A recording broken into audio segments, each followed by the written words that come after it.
Magandang araw mga kabubbles. Narito ang latest news ngayon sa PBA. Robert Bolick nakauwi na ng Pilipinas pero hindi pa din nakikipagnegosasyon sa Northport.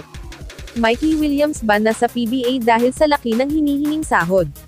At unrestricted free agent Arwin Santos pinag-aagawan ng dalawang team sa PBA.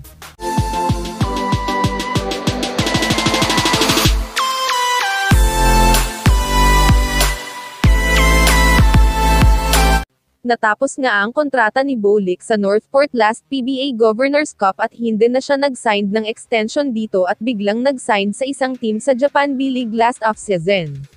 Pero dahil nga manganganak daw ang asawa niya ay pina-terminate na lamang niya ang kontrata niya sa team niya sa Japan B-League upang makauwi siya sa Pilipinas para alagaan ito. At ayon nga sa head coach nilang si Bonnie Tan ay nasa may Pilipinas na nga daw si Bolick pero hindi pa din nga siya nakikipagnegosasyon sa kanila. Matatandaang nasa may Northport pa din kasi ang rights ni Berto kahit natapos na ang kanyang kontrata dito. Kung kayo si Bolick mga kabubbles magstay pa din ba kayo sa Northport o magpapatrade na sa ibang team? Ilagay nyo na po yan sa baba mga kabubbles. At TNT star Mikey Williams na silent ban sa PBA dahil sa laki ng sahod na hinihingi sa TNT.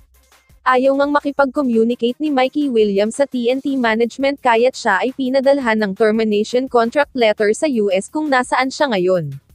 At ayon pa nga sa reports na ito ay 2.4 million every month nga daw ang hinihinging kontrata ni Mikey Williams sa TNT kaya't napilitang silent ban siya ng PBA dahil sa ganitong demands ni Williams sa kanyang kontrata. Pero ayon nga sa kanilang acting team manager na si Coach Chot Reyes ay na-terminate na daw nila ang kontrata ni Mikey Williams. Panoorin natin ang pahayag ni Coach Chot. Is there any proof na terminated yung he's been sent a letter of termination? Anong next step doon? Wala. But we still hold his rights. We're just keeping it there. And then we'll see what happens. Since umalis siya, that's the problem. Sa tingin nyo mga kabubbles deserve ba ni Mikey Williams ang e-ban sa PBA? Ilagay nyo na po yan sa comment section. Damako naman tayo kay unrestricted free agent Arwin Santos na pinag-aagawan daw ng dalawang teams ngayon sa PBA. Si Spider-Man nga ay currently naglalaro sa Pampanga Giant Lanterns sa MPBL matapos siyang pakawalin ng Northport sa free agency. Pero ayon nga sa source na ito ay may dalawang teams nga daw ang nais ma-assign itong former PBA MVP na si Arwin Santos.